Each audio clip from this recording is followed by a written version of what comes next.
Oi, pessoal. Nessa aula a gente vai dar sequência nesse estudo sobre alguns formatos de dados abertos, dando uma olhada com calma nesse formato CSV. A gente vai ver basicamente o que ele é, as suas características principais e algumas dicas, algumas coisas que a gente tem que prestar atenção na hora de abrir planilhas ou dados nesse formato. Basicamente, o CSV é um arquivo de texto com um separador fixo. Esse separador, em geral, é a vírgula, mas é muito comum você encontrar planilhas e arquivos CSVs disponibilizados utilizando como separador, por exemplo, a ponto e vírgula. Isso é algo muito importante de prestar atenção na hora de configurar sua planilha, porque se você não configura corretamente essas opções, as colunas não vão aparecer corretamente exibidas. Uma vantagem do CSV em relação a outros arquivos de planilha, outros formatos de planilha, é o fato dele permitir uma quantidade limitada de linhas. Então, o único limite de processamento para um arquivo CSV é o limite do próprio computador que está executando essa tabela. Não existe nenhum limite intrínseco ao próprio formato, ao contrário, por exemplo, do formato XLS, que é o mais famoso do Excel. Então a gente vai ver aqui rapidamente agora algumas dicas de o que a gente precisa prestar atenção na hora de abrir um arquivo CSV. A primeira dica é a gente utilizar a função de importar ao invés da função de abrir, porque nesse caso a gente vai precisar configurar manualmente esses separadores e pode, se eventualmente o separador padrão não estiver funcionando, nós podemos selecionar outro.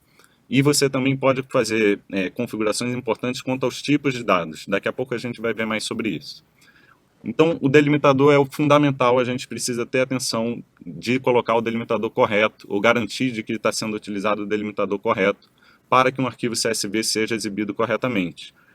Uma outra coisa importante que a gente vai ver aqui na prática é a localização, quando a gente está usando o Google Sheets, garantir também que essa localização do software está bem configurada, e também a conversão automática dos tipos de dados. Vamos dar uma olhada na prática aqui para ver como isso fica mais claro quando a gente precisa abrir um arquivo CSV. Então aqui a gente está com o Google Sheets aberto e nós vamos importar um novo CSV para ele. Basicamente eu criei uma nova planilha e utilizei o menu Arquivo, Importar. Então vou selecionar aqui o arquivo que eu vou importar na minha planilha. É o mesmo que a gente vai disponibilizar para vocês no curso, nos materiais que serão enviados aos participantes. Então, selecionar aqui os gastos deputados, é uma planilha com os gastos deputados no ano de 2019, e a gente vai abrir ela no nosso editor de planilha. A primeira coisa é fazer o upload, a gente está enviando esse arquivo, e logo em seguida a gente vai ser questionado a respeito de algumas opções básicas, porém muito importantes da gente prestar atenção na hora de importar os nossos dados. A primeira é em qual local a gente quer importar esse dado. Se a gente quer criar uma nova planilha, um arquivo novo, a gente quer inserir uma nova página, uma aba aqui, ou a gente quer substituir essa planilha atual, a gente pode também, por exemplo, anexar a mesma tabela, vários arquivos e adicionando eles ao final. Nesse caso, eu vou selecionar a opção substituir planilha. Ele vai dizer que todos os dados dessa planilha serão substituídos, mas não tem problema, porque a gente está com uma planilha vazia. Então, o próximo campo que a gente vai prestar atenção aqui é o tipo de separador. Você pode tentar a opção de detectar automaticamente. Por vezes, porém, pode não funcionar corretamente, você pode precisar configurar esse separador de forma manual. Nesses casos, por exemplo, se você tentou abrir um arquivo e ele aparece desconfigurado, utilizando essa detecção automática, você pode, por exemplo, clicar na opção personalizado e escolher outro separador. Lembrando que os dois separadores mais comuns são vírgula e ponto e vírgula. Então você pode selecionar a vírgula aqui, ou se você tiver um arquivo CSV com separador de ponto e vírgula, você pode selecionar a opção personalizado e inserir a ponto e vírgula. Nesse caso, vamos usar a opção de detectar automaticamente. Isso é muito importante. Vocês têm que ter bastante atenção na hora de configurar o tipo de dado que a gente vai definir para cada coluna. Aqui, por exemplo, nós vamos utilizar a opção não, para ele não converter automaticamente as colunas. Isso, por exemplo, se nós temos uma coluna de CNPJ, é uma coluna que pode ser convertida automaticamente para número.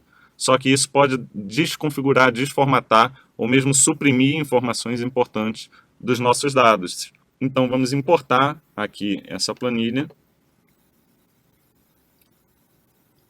Na sequência, a próxima coisa que a gente tem que fazer é prestar atenção na configuração de localidade. Então aqui a gente percebe que, por exemplo, o separador de decimal é o ponto e não a vírgula. Então ele está num formato norte-americano. O que a gente vai fazer é configurar um novo formato vindo em arquivo, configurações da planilha. Aqui a gente encontra a localidade Brasil. Se eu tentar fazer operações matemáticas usando essa coluna, Com o separador de decimais de ponto, com essa localidade eu teria problemas. Então vou selecionar a localidade Estados Unidos. Isso é importante porque diferentes países adotam diferentes formatos, tanto para representar decimais, como para representar datas e outras funções e formatos importantes na hora da gente entender e conseguir analisar e fazer operações com os dados. Então é muito importante você ver como o arquivo que você recebeu, qual padrão está sendo adotado e configurar a localidade adequadamente. Vamos salvar essas definições. O passo seguinte, vamos simplesmente configurar esse cabeçalho e pronto. Já conseguimos abrir corretamente o nosso CSV e agora nós vamos ver como analisar e como entrevistá-lo. Então nessa aula nós vimos algumas características principais desse arquivo CSV e algumas atenções que nós devemos ter na hora de abrir ele em algum editor de planilha, principalmente utilizar a função de importar, porque quando a gente utiliza a função abrir simplesmente, esse arquivo pode vir desconfigurado ou pode vir com dados suprimidos. Então é bastante importante a gente importar nosso arquivo CSV manualmente e prestar atenção nessas configurações, especialmente dos separadores. Na próxima, a gente vai dar uma olhada nos tipos de dados e como é que a gente configura isso no Google Sheets.